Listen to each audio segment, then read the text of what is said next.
अस्सलामु अलैकुम वरहमतुल्लाहि वबरकातुहू। जो पहले तकरीर हुई थी उसमें अशरे ज़िलहिज्जा के मुतालिक गुफ्तगू हुई थी। जिन लोगों ने इसको गौर से सुना है तो शेख ने शुरू में ज़िक्र किया कि अमल के कबूल होने के दो शराइत हैं। वो दो शर्तें क्या हैं? सबसे पीछे, आपके पीछे कोई नहीं। हाँ, खड़े हो जाओ। अरे तो आप तो तालिबे इल्म हो यार, जामिया के। तुल्लाब को मना हाँ, तुल्लाब को मना कर दीजिए। अल्लाह के लिए नहीं, छोड़ छोड़, अब कह दीजिए, कह दीजिए, कह दीजिए, आइए मत कह दीजिए। अल्लाह के में से वसल्लम के तरीक़े पे हो। सही जवाब है। बोलिए, फिर से बोलिए। अल्लाह के लिए हो और अल्लाह के रसूल सल्लल्लाहु अलैहि वसल्लम के तरीक़े पे हो। जवाब सही है आपका। दूसरा तुल्लाब से गुजारिश है कि वो हाथ न उठाएं, आवाम के लिए इसको छोड़ दें, हमारे इख्वान तुल्लाब से। जी। दूसरा सवाल है कि अशरे ज़िलहिज्जा यानी ज़िलहिज्जा के 10 दिनों में कौन से अज़कार ज़्यादा से ज़्यादा पढ़ने चाहिए?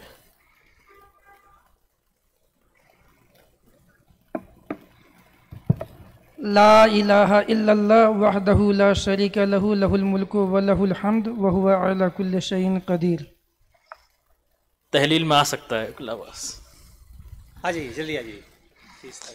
तीसरा सवाल है कि अरफा के रोज़े का क्या सवाब है? जी।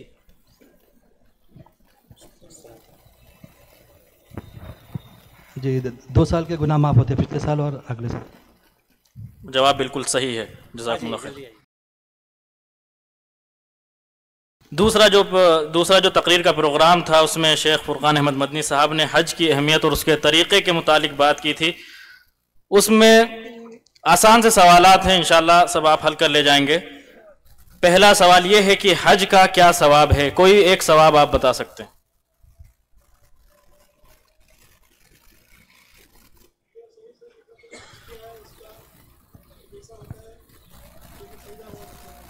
सही जवाब है।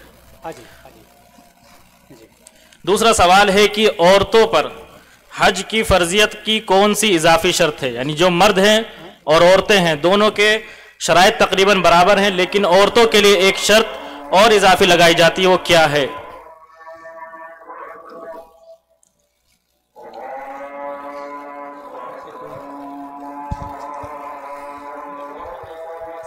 सही जवाब आपका, महरम होना जरूरी है।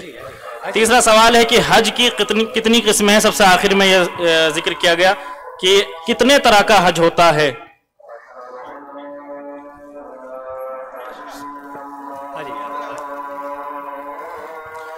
सवाल मुकम्मल हुए।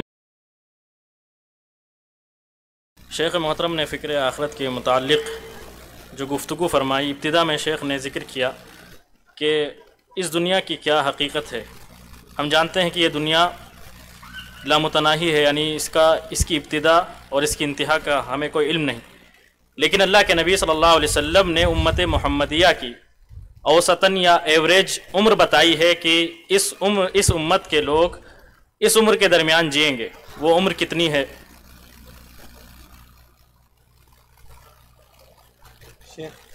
आप बताइए, किसको बुलाइए?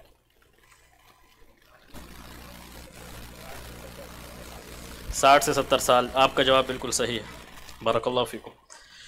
दूसरा सवाल है कि एक सहाबी का जिक्र किया गया रज़ियल्लाहु अन्हु कि जो कब्र के पास से गुज़रते तो वहाँ ठहर कर के रोने लगते थे फ़िक्र आखिरत के सिलसिले में।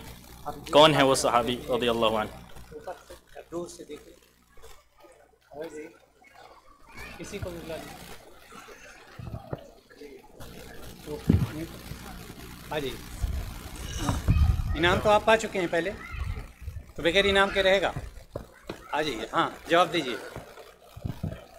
हज़रत उस्मान बिन अफ़्फ़ान रज़ियल्लाहु अन्हु। आपका जवाब बिल्कुल सही, हज़रत उस्मान बिन अफ़्फ़ान रज़ियल्लाहु अन्हु। अल्लाह ताला आपको ज़ाय खैर दे।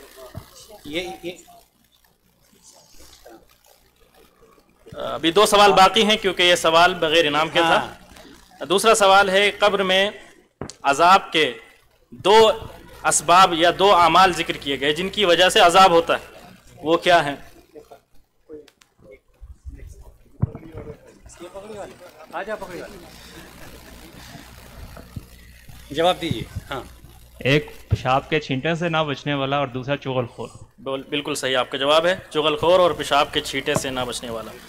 तीसरा सवाल है कि कब्र के अजाब से बचाने वाले बहुत से अमाल जिक्र किए गए, उनमें से कोई एक अमल आप बता दें। कब्र के अजाब से बचाने वाले अमाल। जरा पीछे दूर तक देखिए, चश्मा तो है ना, दूर तक देखिए। खड़े ना होइए, खड़े ना होइए।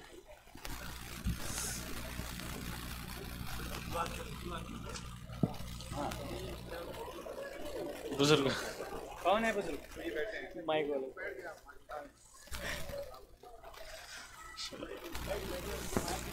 सवाल तो नहीं भूल गए? सूरह मुल्क।